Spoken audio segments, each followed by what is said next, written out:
Greetings and salutations, yes, hello. Okay, so it's been drying now for about 2 hours. And look, shiny, look, you can even see my finger in it, that's how shiny it is. If it had shiner vision right now, you guys would be blinded, I tell you. And it's silky smooth. But we're not going to be happy with that.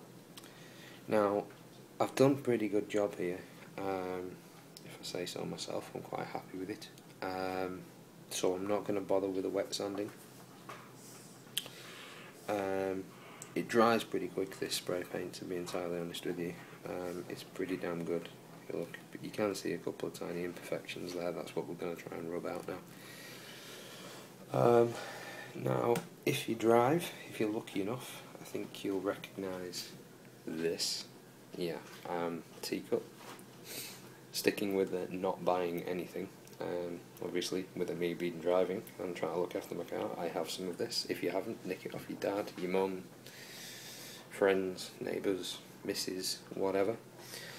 And basically what that does, it's actually mildly abrasive. So we're going to rub it on. Not a lot, just a little bit. We're going to rub it on here, all the way down, and then we're going to be doing circular motions with the paper.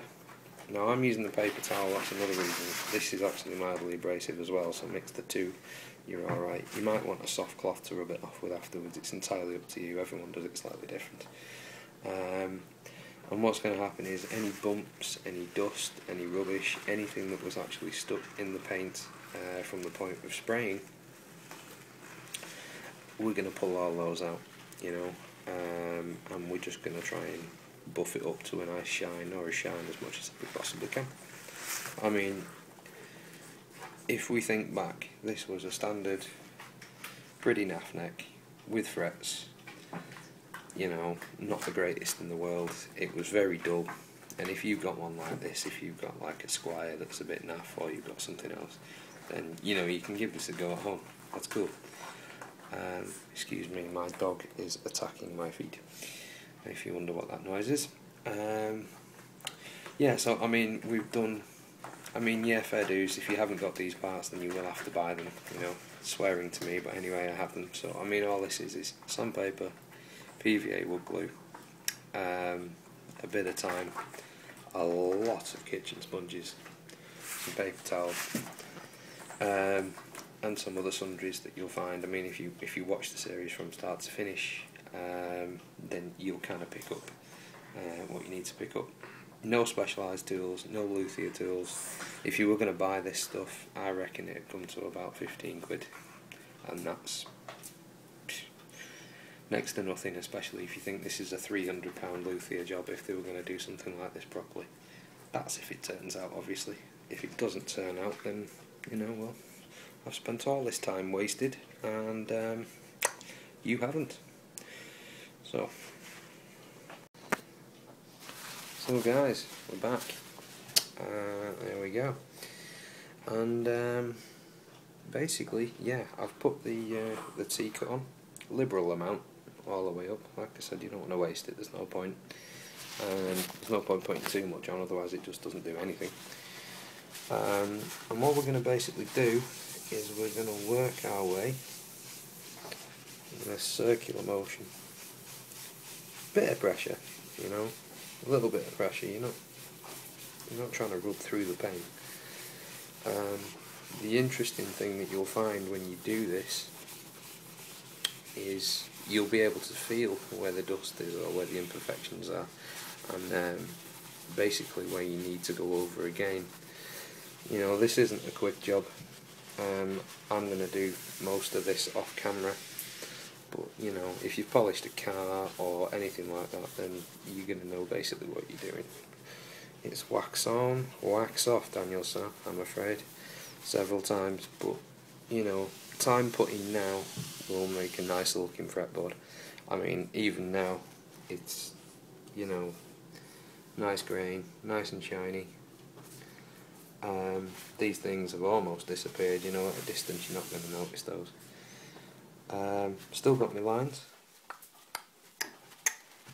So if you do it my way, which is literally layer upon layer upon layer upon layer of wood glue,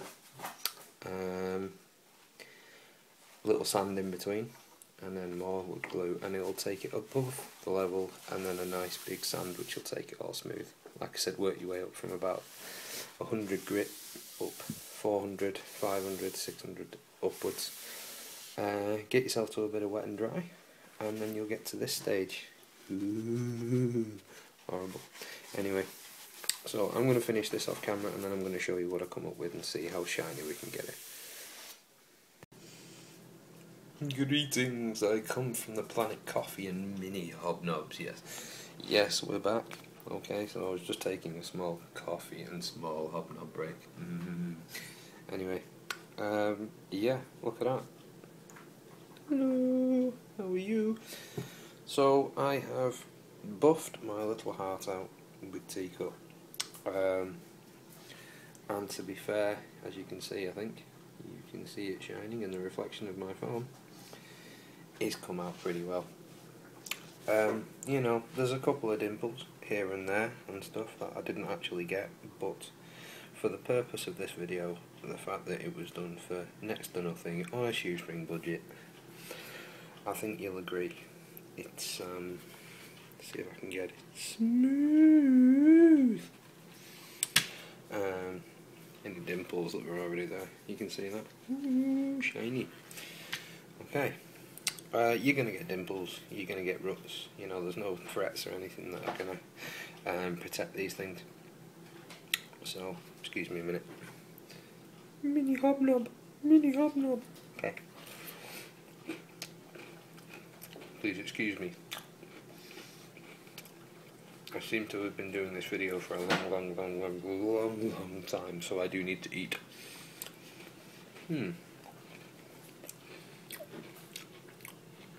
You will need lots and lots of these, or whatever your poison is.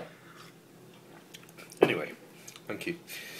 Okay, so just to recap, we've done this now. That's done, that's finished. If you're doing this or playing along at home, then give yourself a pat on the back, because the hardest job is done. Yes, it is.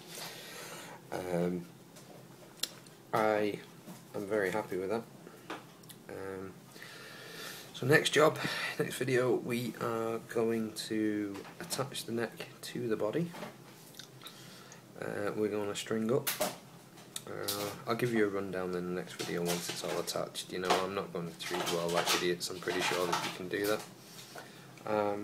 So yeah, see you next video, and we will be attacking the dreaded nut. Yes, the dreaded nut, and the action at the bottom. So we're going to try and get this silky smooth to play, I tell you. That's what we're going to try and do. And like I said, you guys can spend as much time on this as you want. You can spend as much money on you want. You know, you can spend more money if you want to, but I'm just giving you the principal idea that you don't have to spend a fortune. You can make a good job. Spend more time on it than I have. I think I've spent in total about 2.5 to 3 hours sanding on this and polishing. But if you look, you know, you'd be happy with that as window ledge. You know what I mean? You'd be happy with that. I'd be happy with that. You know, if you comment if you'd be happy with that. Comment in the box down there, and don't forget to press subscribe for me. If not for me, for the mini hobnobs that are sat here loving each other because they know that one of them is about to disappear in a minute. No, don't take me, take me. Anyway, okay, can't be tell it's late at night. Okay, so like I said, next video, neck is going on the body. It's going to be restrung, and then we shall go through what we're going to do with these frets up here. Frets? What did I say? The nut up here, okay? And I'll show you how we set this up on a budget. Okay, so have a good evening. Go and do some work on yours if you're a little bit behind. So see you next video. Bye bye.